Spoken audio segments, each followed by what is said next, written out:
संत मत धारा आपकी सेवा में प्रस्तुत।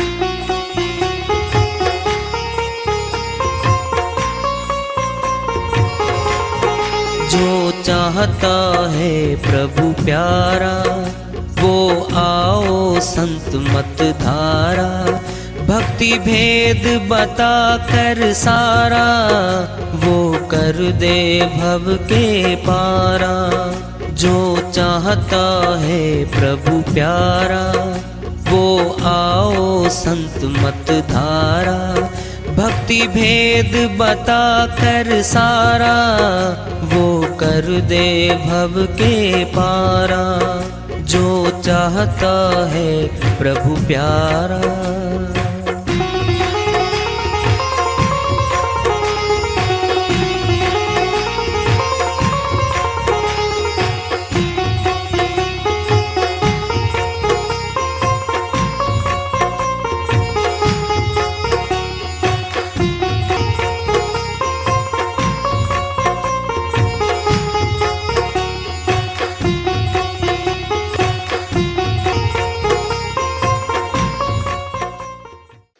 परम पूज्य सदैव स्मरणीय सदगुरु साहिब की जय हो।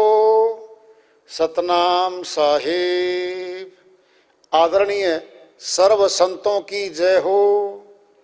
उपस्थित आदर के योग प्रभु प्रेमी एवं जिज्ञासु आत्माओं, हम सभी पूर्ण पिता परमात्मा सभी सृष्टियों के रचनहार कुल मालिक हम सबके जीवन का आधार उनकी महिमा को सुनने के लिए एकत्रित हैं। मेरी सभी से अर्ज है कि मैं कोई जगत गुरु नहीं, कोई महाराज नहीं, कोई महामंडलेश्वर नहीं। मैं केवल सभी संतों की चरणों की धूल हूँ और आपका भक्ति मार्ग में सहायक हूँ।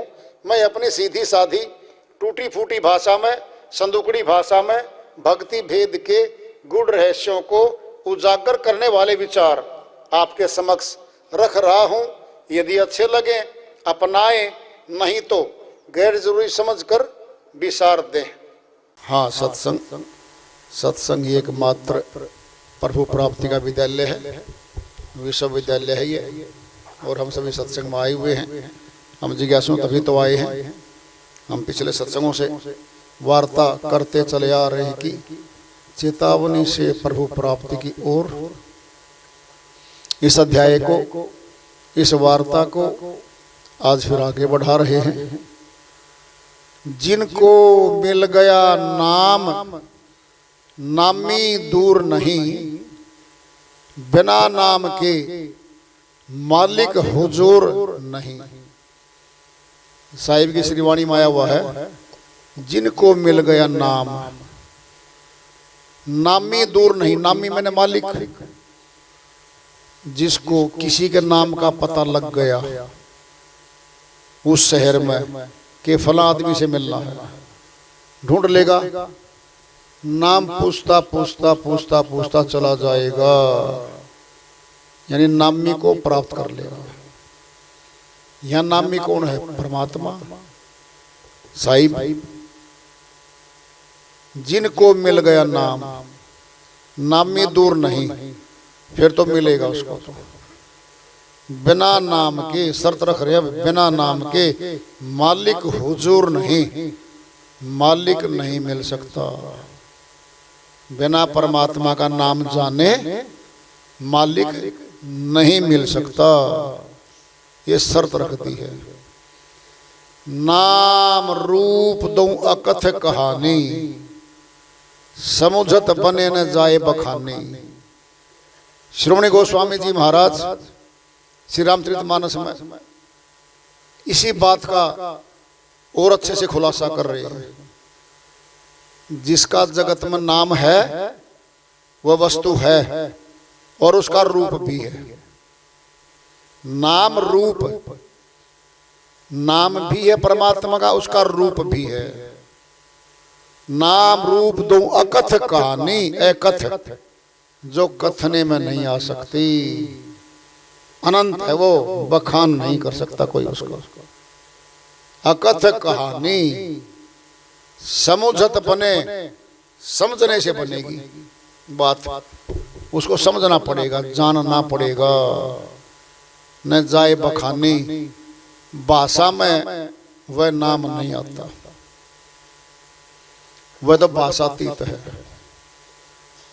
अब नाम तीन तरह से काम करता हमारे तन में। प्रथम नाम है जबान का, यह वर्णात्मक नाम जो हम भिन्न भिन्न भाषाओं में बोलते हैं। शक्तियों के नाम, परमात्मा के नाम, इसमें देवों के नाम भी शामिल हो जाते हैं, वो जबान से बोलते हैं।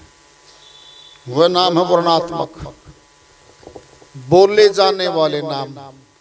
बैखरी काम करती है इसमें, बैखरी वाणी। चार वाणी है, पश्यंती जो हृदय से उठती है, मध्यमा जो कंठ में है, बैखरी जो जुबान प्रकट होती है। चौथी वाणी है परावाणी, इन तीनों से परे है और परावाणी है। तो बैखरी वाणी पे सारे शब्द बोले जाते हैं जबान के, वर्णात्मक नाम है, वर्णन किया जाता है। तो वर्णात्मक नाम से क्या परमात्मा मिलेगा? तुलना करके देखेंगे। जबान, कंठ, गला, ये तो मौत के बाद भी लगे रहते हैं। जबान भी है, जिह्वा, होंठ, कंठ, ये तो मुर्दे के भी लगे पड़े हैं, यानी ये दूर नहीं हुए।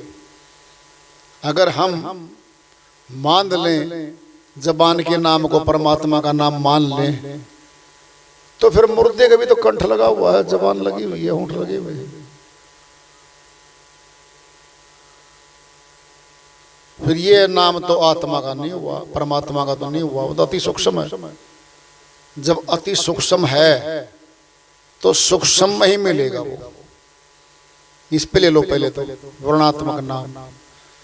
वर्णात्मक नाम बोलने में आसान है। मन और माया दोनों सहयोग करते हैं इसमें। कौन है माया? ये काया, ये हमारा तन। ये काया जो है ये माया है, और मन ऊपर से आता है। भाषा के तमाम नाम मन और माया ने बनाए हुए हैं यहाँ पे, ताकि अविनाशी नाम से न मिल सके आत्मा। अविनाशी परमात्मा का जो नाम है, अविनाशी नाम है, उससे नाम मिल सके, इसीलिए जबान के नाम प्रचारित कर दिए, कंठस्थ कर दिए। और ये काया यानी माया, त्रिवेणी घाट जो बोलती है, ये माया है, और इसमें मन खुश होता है। जी इतने हजार बार मैंने नाम का सिमरन कर लिया, और काया भी खुश होती है। जी 1 घंटा तो मैंने नाम का सिमरन कर लिया। ये जबान का जो नाम है, इसी को कहा गया वर्णात्मक नाम। फिर है धुनात्मक नाम। उस नाम में क्या है? धुन है। जबान बंद हो जाएगी। धुनात्मक नाम में शक्ति ज्यादा है वर्णात्मक नाम से। अनहद नाद भी कहा गया इसको। अनहद नाद, अनहद जिसकी कोई हद नहीं है, लिमिटलेस, वो हद में नहीं आता, वह अनहद है।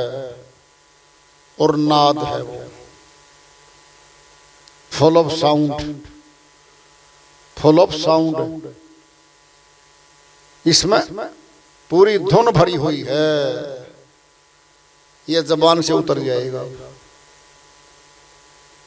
ये अंदर जाएगा सूक्ष्म में। हमारे ब्रह्मांड में 2 आंख, 2 कान, नासिका और मुखड़े का भी वही जुड़ाव होता है। हमारा जो शीश है, सार भी यही है हमारा, शक्ति भी यही है सारी। यानी गले से ऊपर जितना हमारा हिस्सा है, सारी शक्ति यहीं बैठी है। वर्णात्मक शब्द भी यहीं से बोलते हैं, ध्वनात्मक का संबंध भी यहीं से होगा। फिर है विदेही शब्द साउंडलेस, उसका संबंध भी यहीं से होना है। तो जो ध्वनात्मक नाम है उसमें शक्ति बहुत ज्यादा है। अब है ध्वनात्मक नाम में शक्ति ज्यादा है। वर्णात्मक नाम जबान से बोलने वाला है, इसकी शक्ति काम करेगी इस जगत के काम धंधों को करवाने के लिए, बताने के लिए, समझाने के लिए और समझने के लिए। जबान का शब्द काम करेगा यहाँ पे। जब जबान का शब्द बंद हो जाएगा फिर तो ध्वनात्मक शब्द है हमारे अंदर। तो तीसरा है निशब्दी, साउंडलेस, उसमें आवाज नहीं है। वह जो नाम है वह नाम आत्मा में है, न जबान पे है न धुन में है, वह आत्मा में है। फिर आत्मा ही तो अविनाशी है। परमात्मा से मिलने का अधिकार और शक्ति केवल आत्मा में है। शरीर की जितनी शक्तियां हैं स्थूल में, ये अविनाशी परमात्मा से कभी मिलाप नहीं कर सकती, नहीं कर सकती। ये शरीर सीमा में बंधा हुआ है, सीमित है हमारा ये, और पांचों तत्वों से बना है। पांचों तत्व नाशवान है, परमात्मा अविनाशी है, उससे मिल नहीं सकती कभी भी। कौन मिलेगा? जो इस शरीर में बैठ के श्वासों को पूरे तन में संचारित करके चला रहा है, वह मिलेगा परमात्मा को। बातें कहने में आसान है, ये समझने में मुश्किल है, लेकिन समझाने की पूरी कोशिश की जा रही है आप लोगों को। न कथा, न कहानी, न कठिन शास्त्र खोल रहे हम, न बड़े बड़े कठिन भाषा में बोल रहे हम, अपने शरीर के टटोल रहे हैं, अपने शरीर के अंगों को टटोल रहे हैं। जबान से होठ कंठ हमारा अपना अंग है शरीर के। बोलो, अपनी तुलना कर रहे हैं ना, कैसे कैसे हम करेंगे बात। अब जो है वह आत्मा का सेंटर कहाँ है जहां मिले? सेंटर तो है जैसे दीपक कमरे में एक जगह रखा है, सारे कमरे में प्रकाश तो फैल गया। अब देख लो, पूरा कमरा प्रकाशमान है। बल्ब तो एक जगह है, ट्यूब बल्ब तो एक जगह लगा हुआ है, प्रकाश तो पूरे कमरे में फैला हुआ है। अब देखना जरा, कमरे में फैले हुए प्रकाश को रोकेंगे हम गत्ता, हार्ड चीज हम लेके जाएंगे बल्ब की तरफ, अड़ा दिया, जो परछाई पड़ेगी ना उसकी अंधेरा हो जाएगा। अगले भाग पे चांदना, गत्ता लगा लो, कपड़ा लगा लो, कुछ भी लगा लो, जब आप उसके तरफ करोगे तो पीछे क्या आ जाएगी? परछाई, यानी अंधेरा, पीछे अंधेरा हो जाएगा। आत्मा की नूर की शक्ति पूरे तन में फैली हुई है। जिस वक्त अधरंग होता है, आधे अंग में ऊर्जा नूर जाना बंद हो जाता है। हाथ नहीं उठ रहा, पैर काम नहीं कर रहा। बोलो क्या है? अरे जिंदा है, मरे नहीं है। देखो तुम्हें आधा अंग गया हमारा जी, हाथ नहीं उठता जी, पैर नहीं उठता, क्या नाम रख दिया हमने? अधरंग। आधे अंग से ऊर्जा गई।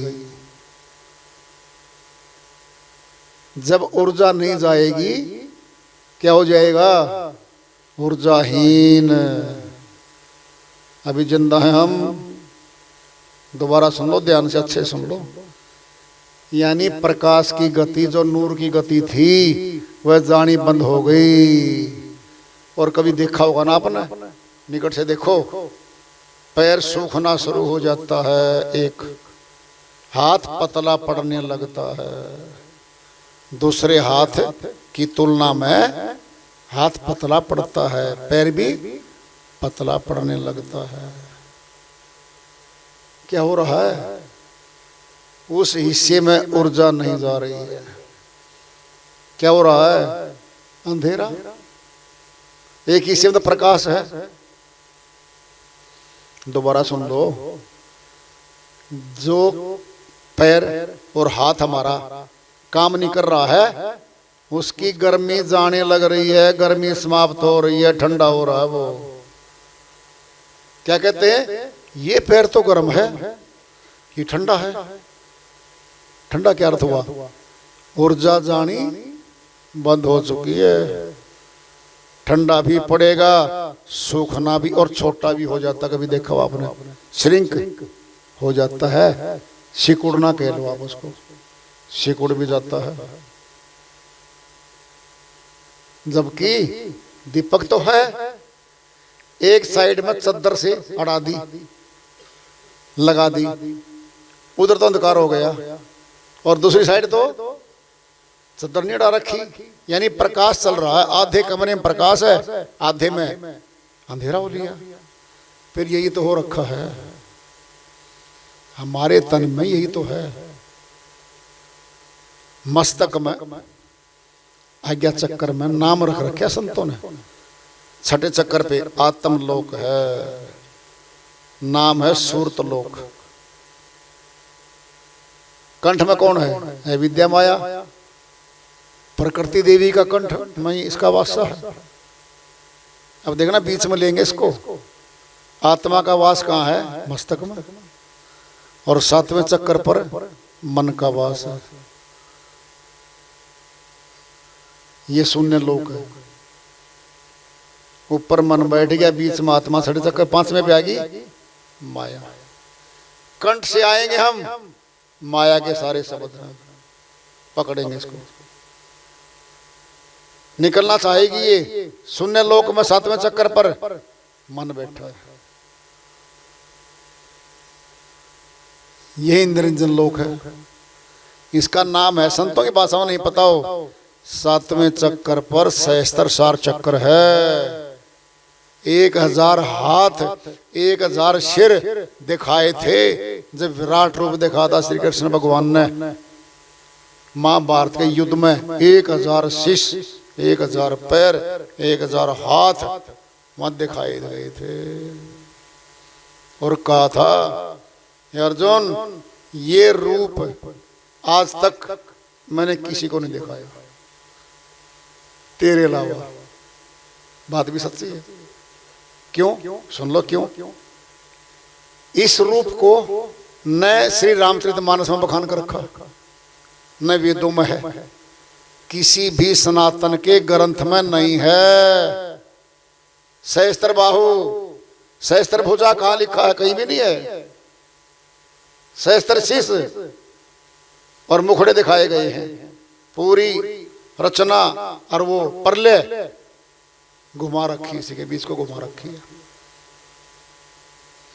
सातवें चक्कर पर खुद बैठा है, शून्य में बैठा है निरंजन।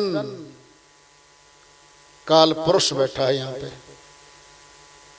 ऊपर से जाएगी आत्मा तो मन पकड़ लेगा, कंठ से होके आएगी जगत में तो माया के नाम, माया के काम माया पकड़ेगी।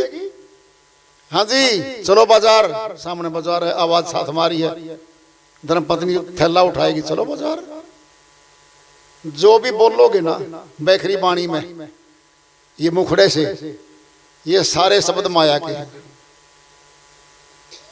और माया पकड़ेगी, जगत को पकड़ाएगी, जगत की सारी वस्तुओं को दिखा दिखा पकड़वा देगी। बोलो, कंठ में आए तो माया न पकड़े, ऊपर गए तो उसने पकड़े। फिर कहां जाना चाहिए? छठे चक्कर पर जाना चाहिए भाई। जहां आत्मा का लोक है, जहां सूरत लोक बताया गया है। इसीलिए ब्राह्मण लोग क्या करते हैं, मस्तक में टीका लगाते हैं।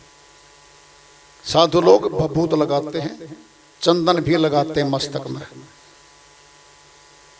गाल पे क्यों लगाते, कंठ में क्यों लगाते, टिक्का नहीं लगाते। कहाँ लगाएंगे, जहां विशेष स्थान है। छठे चक्कर पर ही सारी शक्ति बैठी है।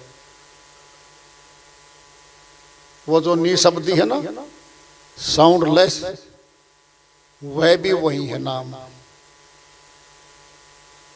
तीन नाम नहीं बताए गए थे, वर्णात्मक, ध्वनात्मक और साउंडलेस, जिसमें आवाज नहीं है। वह भी छठे चक्कर पर ही है, कहीं ना कहीं वहीं खोलेगा वो। बड़े गहरे गहरे हमारे तन में स्थान हैं, विभूतियां भरी हुई सारी इसमें।